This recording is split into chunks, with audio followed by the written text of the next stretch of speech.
Itu siapa suara motor? Depan rumah. Oh iya, siap. Alhamdulillah hari ini bisa diselenggarakan seminar proposal tugas akhir secara daring eh, atas nama Bapak Nance Ruhaca, kalau dalam Inggris Nance NPM 1614111095 dengan judul Rancang Bangun Implementasi Aplikasi Rekam Medis di Puskesmas Balida berbasis web. Selanjutnya, Pak Nance, kita persilakan untuk mempresentasikan proposal tugas akhirnya. Nanti dilanjut dengan evaluasi dari Pak Perga selaku penguji untuk seminar proposal hari ini. Untuk itu, disilakan Pak Nance untuk mempresentasikan proposal tugas akhirnya. Ya. Assalamualaikum warahmatullahi wabarakatuh. Waalaikumsalam. Waalaikumsalam warahmatullahi wabarakatuh.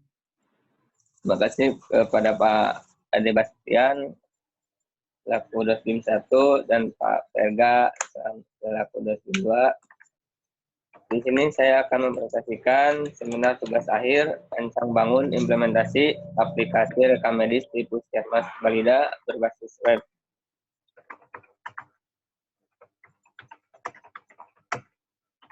Di sini pembahasannya ada pendahuluan, identifikasi masalah, rumusan masalah, batasan masalah, manfaat penelitian, metode yang digunakan, kerangka penelitian, tinjauan pustaka. Pendahuluan. Perkembangan teknologi pada era globalisasi mempengaruhi aspek kehidupan manusia, bukan hanya pada industri atau perusahaan besar. Saat ini perkembangan teknologi mulai ada pada instansi pelayanan publik. Salah satunya adalah pengolahan sistem rekam medis pada puskesmas. Rekam medis merupakan berkas yang berisi informasi tentang identitas pasien, anamnesa, penentuan fisik laboratorium, diagram segala pelayanan, dan timbang medik yang diberikan kepada pasien. Pengobatan baik yang dirawat inap, rawat jalan maupun mendapat pelayanan gawat darurat. Pada saat ini, sistem yang sedang berjalan di Puskesmas Balida masih bersifat konvensional dan belum terkomponerisasi sehingga pelayanan terganggu dan proses pengolahan rekam medis kurang efisien sehingga dibutuhkan sistem rekam medis yang berkomputerisasi. Identifikasi masalah. Pencatatan yang bersifat konvensional sangat menyulitkan untuk mengolah data rekam medis di Puskesmas Balida, seperti mencatat proses rekam medis di dalam buku catatan. Proses penginputan pasien di Puskesmas Balida harus melalui proses panjang sehingga kurang efisien. Masalah pencarian data pasien. Rumusan masalah. Bagaimana merancang aplikasi berbasis web untuk mengelola pasien di Puskesmas Balida? Bagaimana cara mengimplementasikan aplikasi rekam medis pada Puskesmas Balida? Batasan masalah.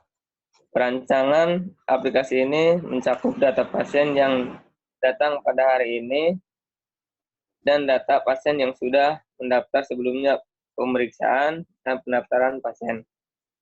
Pada aplikasi ini terdiri dari 3 user, diantaranya admin, dokter, dan petugas pendaftaran.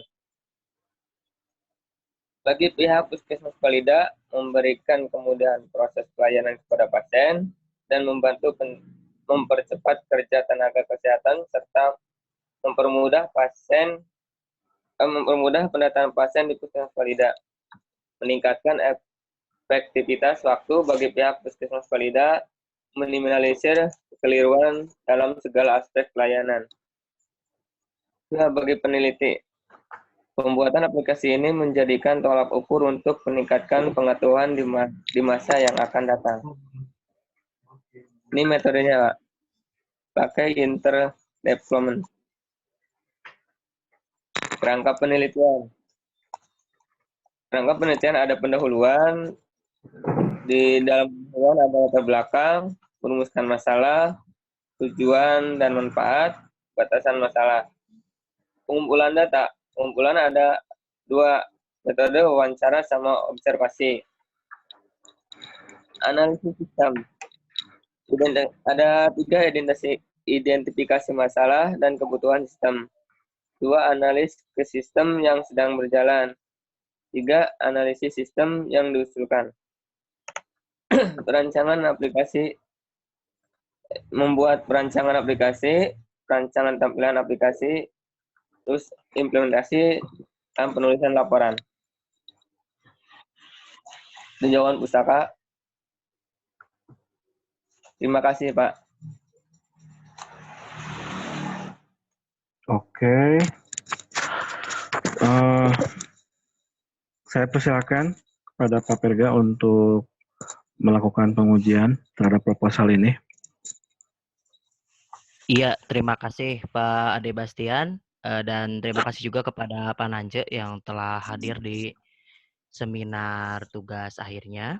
Silakan Pak Nance untuk men-share laporan proposal TA-nya, silakan di-share di sini biar kita bareng-bareng lihat apa kekurangan dari Pak Nance. Ya.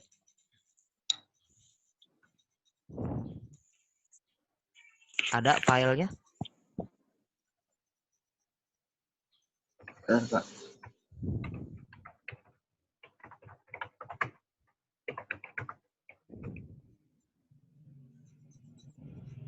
Wih, ada aplikasi Simule ya.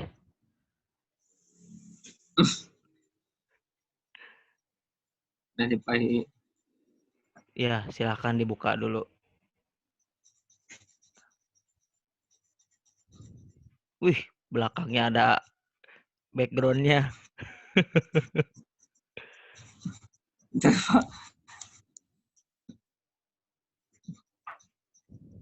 Ayah tuh, Pak. Ada, Pak, ini.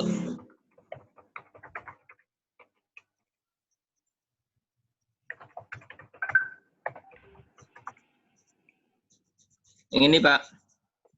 Ya, oke. Saya mulai sambil kamu ditulis ya di situ. Ya, Pak. Di sini. sana.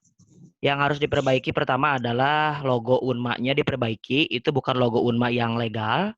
Karena Unma itu tidak berbintang logonya, tapi titik ya. Coba diperbaiki itu logo Unma-nya, silakan diganti. Terus yang kedua, kalau bisa untuk judul pada Puskesmas Balida bisa berbasis webnya itu nggak usah ditulis. Lebih baik misalkan rancang bangun implementasi aplikasi rekam medis pada Puskesmas Balida menggunakan framework Laravel misalkan. Kalau saya sudah baca ini Pak Nance kan pakai Laravel. Jadi di situ sebutin aja judulnya rancang bangun implementasi aplikasi rekam medis pada Puskesmas Balida menggunakan framework. Jadi jangan disebutin berbasis web. Jadi mending lebih tepatnya berbasis framework. Nantinya banyak adik-adik kelas ataupun yang sekarang lagi nonton, loh kok ini framework berbasis web aja bisa di ACC gitu kan. Padahal kan Bapak menggunakan framework Laravel gitu. Jadi bukan hanya memang sama web, cuman Bapak pakainya framework Laravel gitu. Terus untuk yang bawahnya itu ada disusun sebagai salah satu syarat untuk memperoleh gelar sarjana teknik itu diganti ya. Jadi gelar sarjana komputer. Gelar sarjana komputer pada program studi informatika. Itu diubah. Terus program studi informatikanya itu tekniknya dihapus yang bawah setelah nama Panance. Terus diberikan spasi, ya diberikan spasi dari logo ke nama itu agak jauh ya, jangan terlalu dempet. Iya. Jadi program studi informatika Fakultas Teknik Universitas Majalengka 2020. Jadi nggak pakai program studi teknik informatika ya. Iya, Pak. Terus yang berikutnya setiap poin di latar belakang itu harus dibubuhi sumber yang jelas agar nanti pada saat pembuatan daftar pustakanya itu terlampir dan ada gitu. Di sini saya baca latar belakangnya Bapak tidak ada sumber yang pasti. Hanya yang pastinya itu di Alinea kedua aja. Depkes, terus juga ada Hatta gitu. Ada beberapa yang belum disebutkan dari sumbernya yang mana gitu ya Pak, dilengkapi. Iya Pak. Nah, untuk di Alinea ke berapa tuh? 2 kalau nggak salah. Itu ada pentingnya rekam medis ya. Nah, itu harusnya ada data statistik keterlibatan rekam medis dalam dunia kesehatan. Misalkan dengan adanya peningkatan ataupun penurunan dengan adanya data rekam medis tersebut. Jadi harus ada data autentik. Perbedaan KP dan TA itu adalah kalau TA harus ada data autentik tentang si objek penelitiannya. Berarti kan rekam medis. Sejauh mana sih rekam medis itu sangat penting dalam meningkatkan administrasi kesehatan di rumah sakit ataupun di puskesmas. Itu harus ada ya Pak datanya. Tinggal cari aja di datanya di BPS ataupun di situs lain yang menyebutkan bahwa dari tahun ke tahun rekam medis di Indonesia itu berkembang, misalkan tahun segini, tahun 2015 sampai tahun 2018 itu perkembangan rekam medis itu seperti ini dan lain sebagainya. Itu harus ada ya Pak. Iya Pak. Terus yang ketujuh, identifikasi masalah itu yang Bapak sebutkan. Coba ditarik ke atas. Nah, diidentifikasi.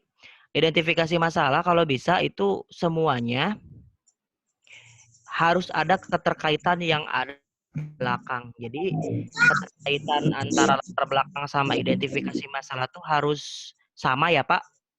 Soalnya ada beberapa kalimat yang tidak sama. Misalkan contoh, masalah pencarian data pasien, misalkan itu ada.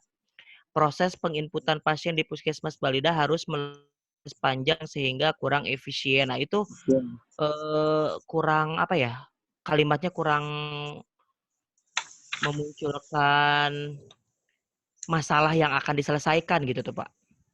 Itu harus dirubah, disesuaikan dengan latar belakang yang Bapak buat ya. Iya Pak. Yang kapan batasan dan asumsi masalah itu kurang detail. Jadi misalkan ini yang 2 ini udah bagus. Cuman ditambahin pakai asumsi ya, batasan dan asumsi. Perbedaan batasan dan asumsi, kalau batasan mah dia hanya membatasi saja tapi tidak diberikan alasan. Tapi kalau asumsi dia membatasi sistem atau aplikasi tapi diberikan alasan kenapa harus dibatasi gitu loh Pak. Nah Bapak ini kan baru 2, tinggal ditambahkan. Misalkan fitur kedokteran itu seperti apa aja bisanya. Terus si fitur data pasien itu bisa apa aja. Itu harus disebutkan. Misalkan memiliki beberapa form. Terus pokoknya si batasan itu dibuat sedetail mungkin agar ketika nanti dosen penguji pas sidang bertanya itu sudah dibatasi di batasan gitu. Jadi nggak usah disebutkan lagi atau dijawab gitu loh Pak. Iya Pak. Yang ke-9 di tujuan seharusnya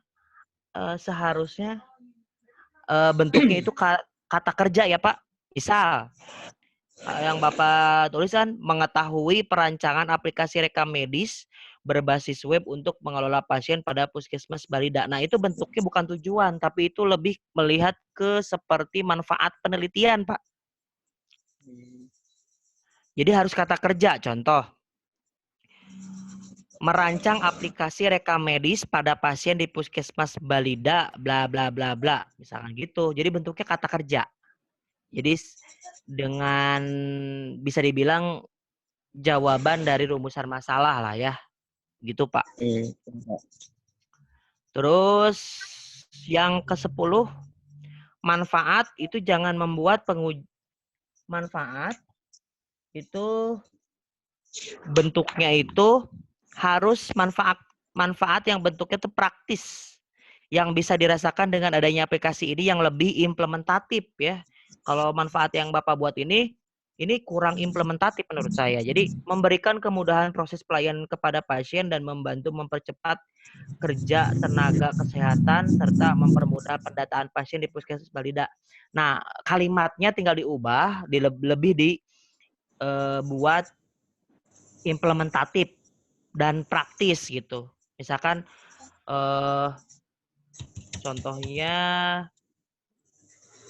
misalkan dengan adanya aplikasi Rekamedis ini mengurangi tingkat kehilangan data misalkan karena tersimpan dengan rapih di database, terus misalkan mencari data histori lebih mudah karena tinggal melakukan pencarian data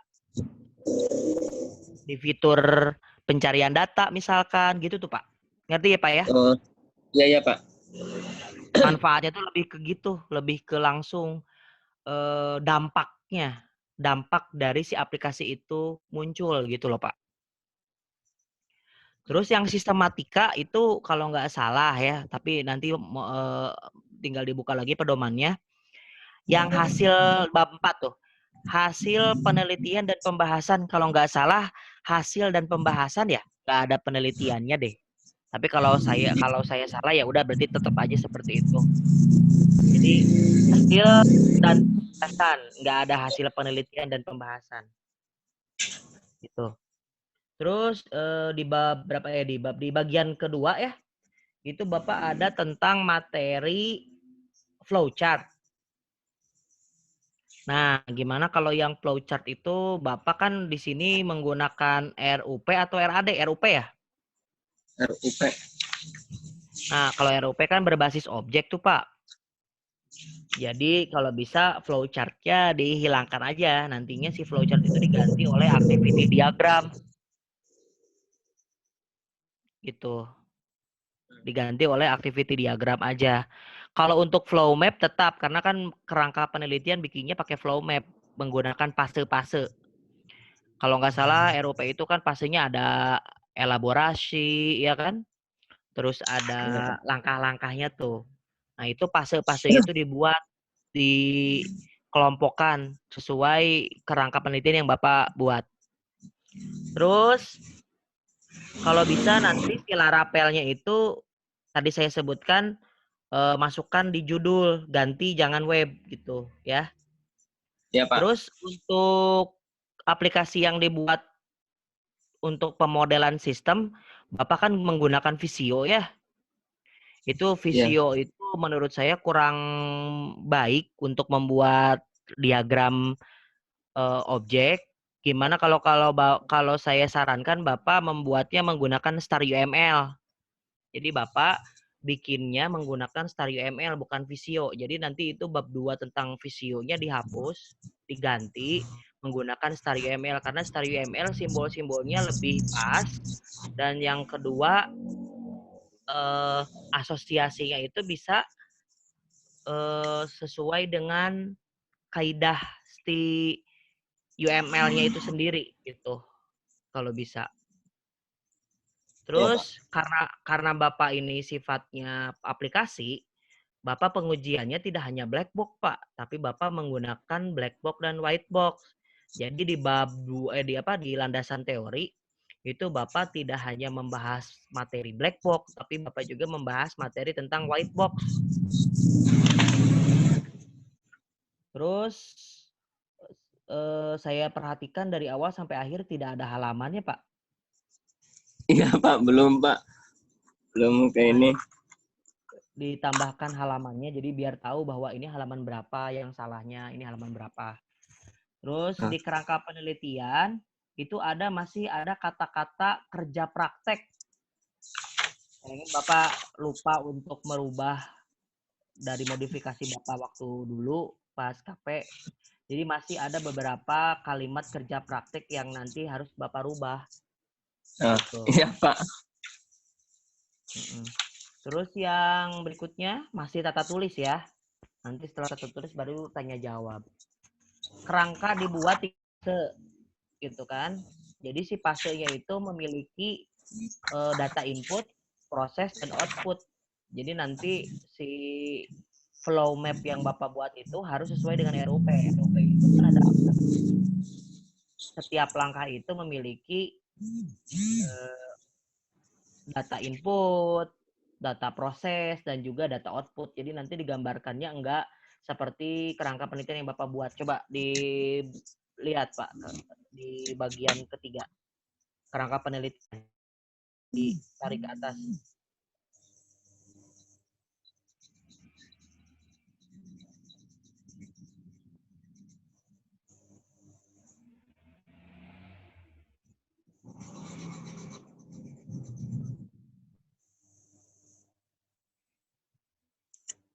Nah, di sini kan Bapak cuman seperti ini aja ya.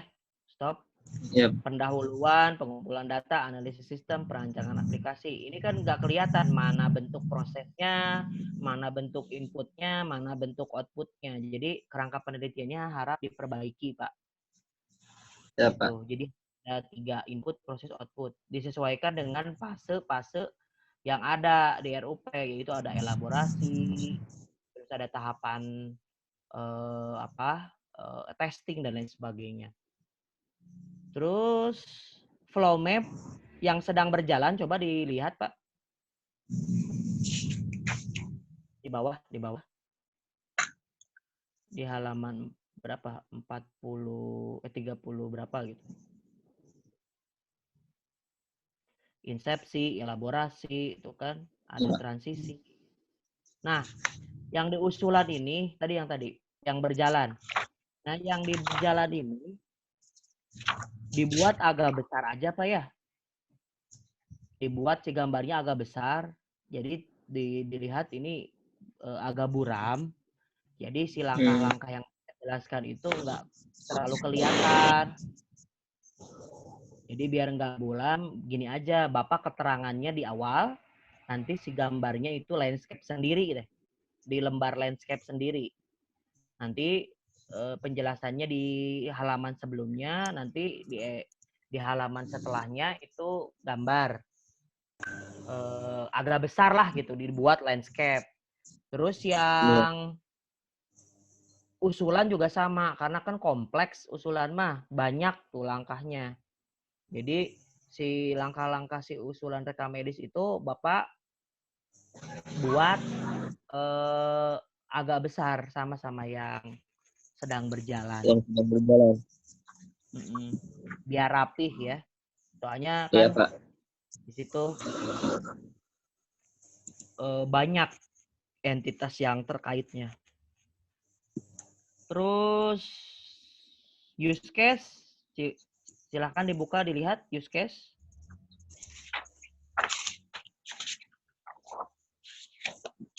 Ada di bawah Pak.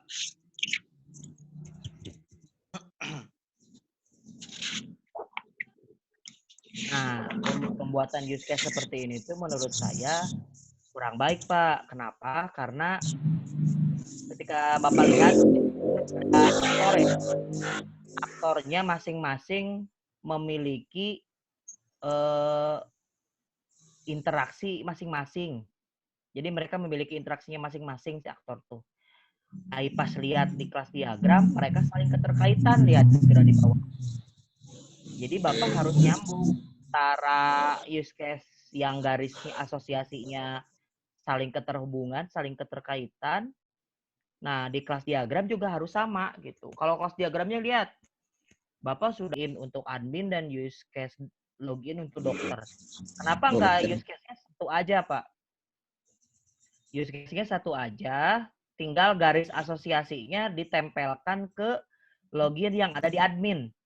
Gitu. Jadi jangan duplikat seperti ini. Ini kan login use case loginnya lebih dari satu.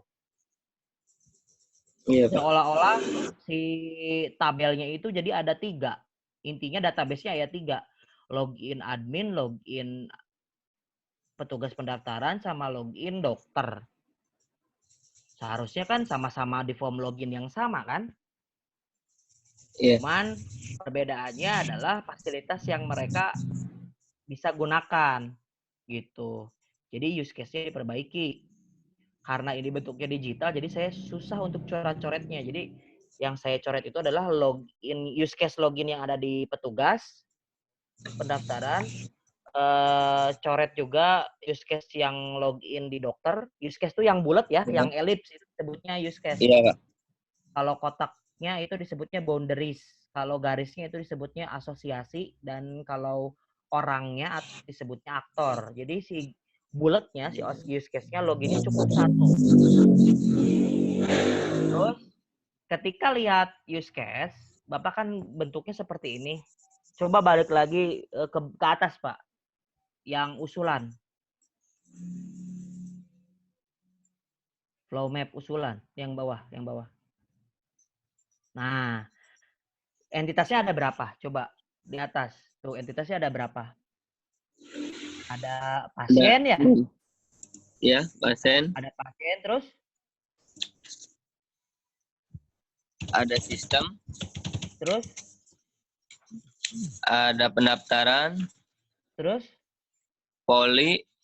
Terus? Farmasi sama dokter. Kenapa di use case-nya nggak ada mereka?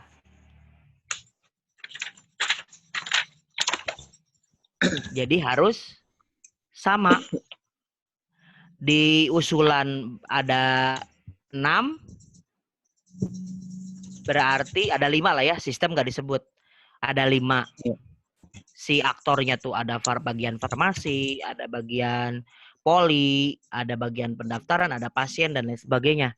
Nah, itu harus ada di use case juga, Pak. Harus nyambung.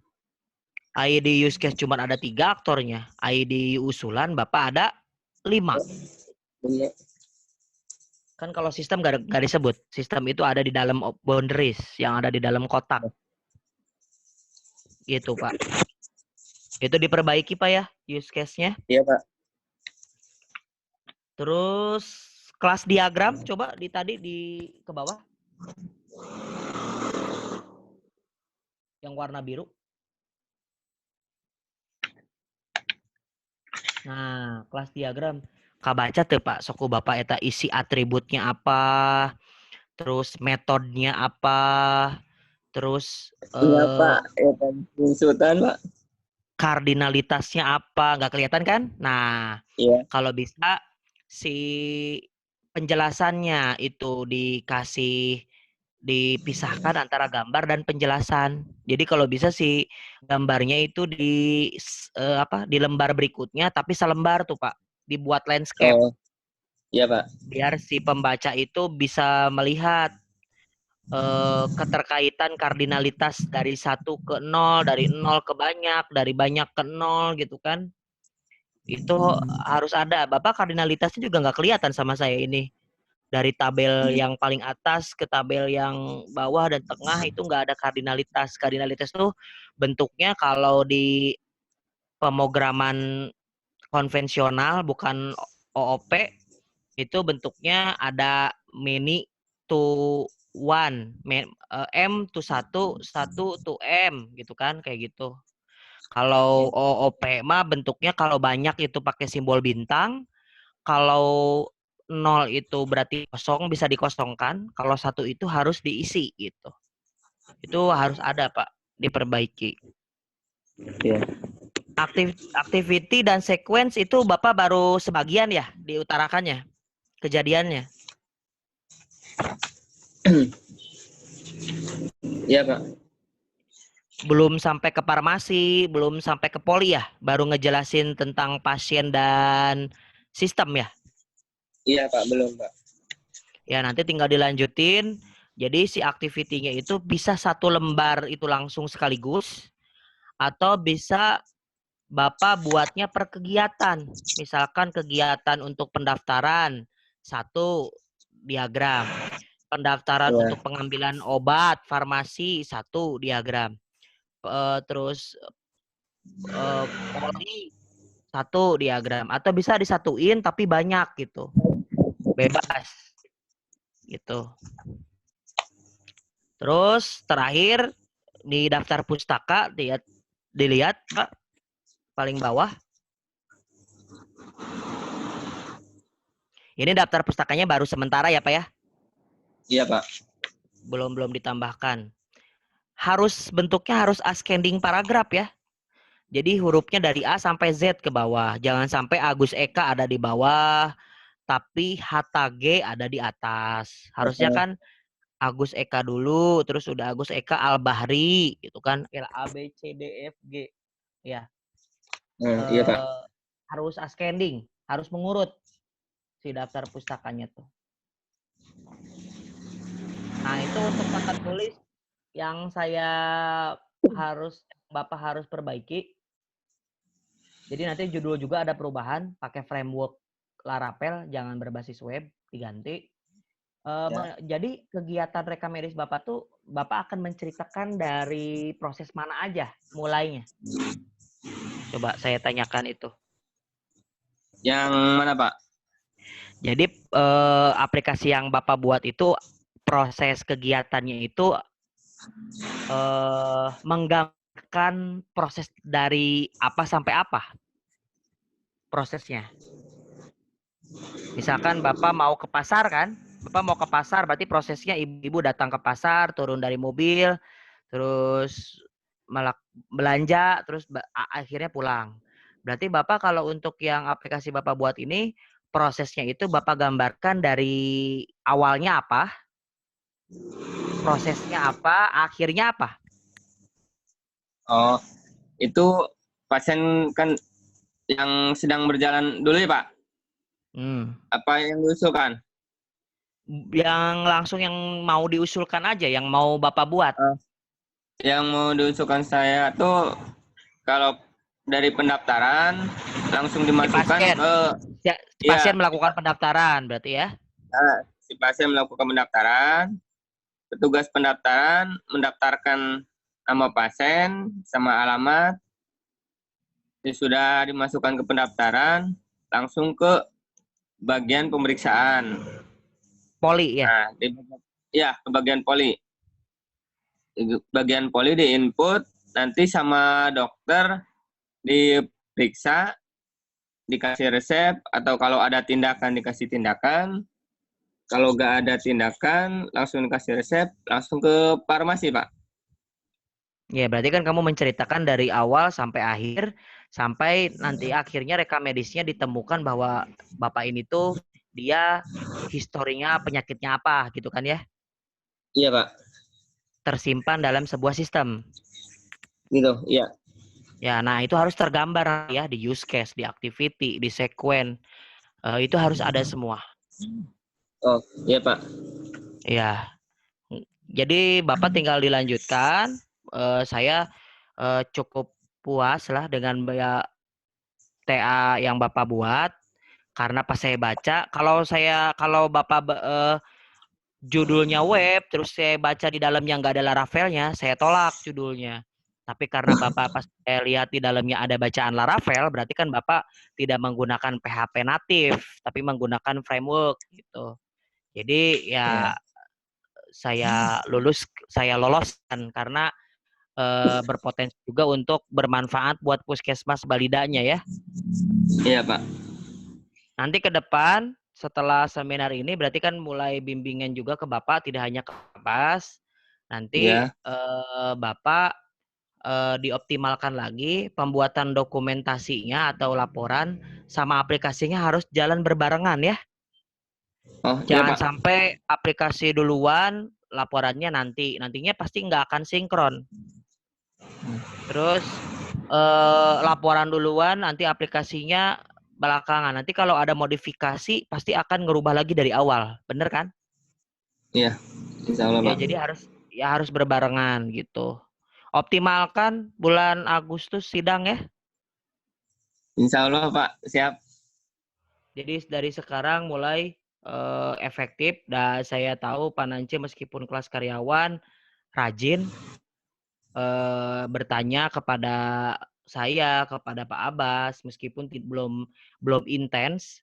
Nah nanti lebih intens lagi biar nggak ada beban lah untuk tugas akhirnya. Jadi cepat-cepat diselesaikan. Kan masih banyak pekerjaan yang harus dikerjakan lah kan oleh Pak Nance. Iya, Pak. Betul. Itu masukan dari saya, Pak Abbas. Mangga saya kembalikan kepada Pak Ade Bastian. Siap, terima kasih banyak Pak Virga. Berarti yang sudah saya catat diungkapkan oleh Pak Virga, koreksi sedikit mengenai metodologi pengembangan sistem yang belum diungkapkan dengan jelas di draft yang Pak Nance kirimkan. Saya mengusulkan, merekomendasikan RUP karena Pak Nance di sini tampak menggabungkan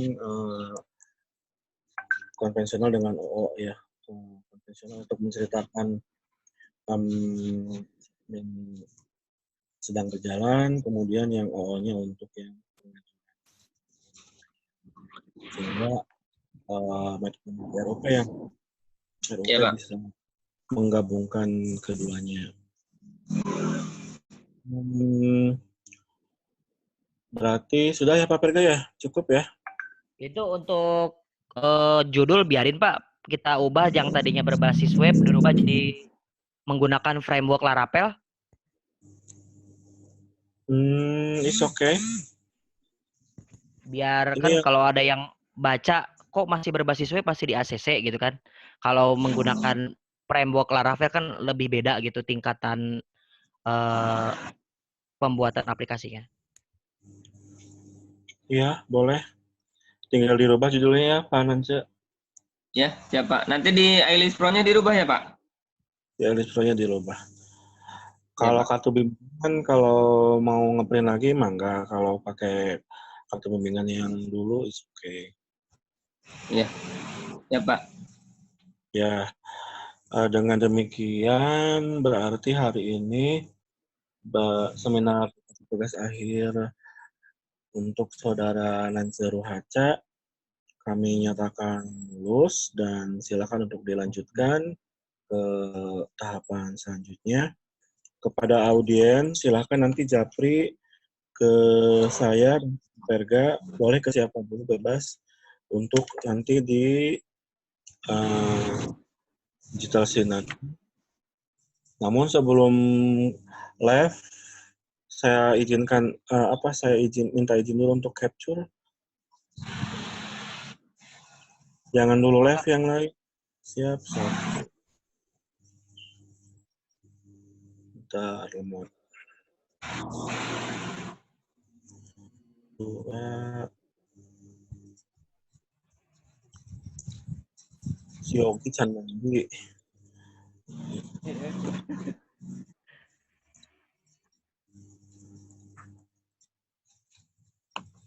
Ada ajudan bupati ya nonton. Iya,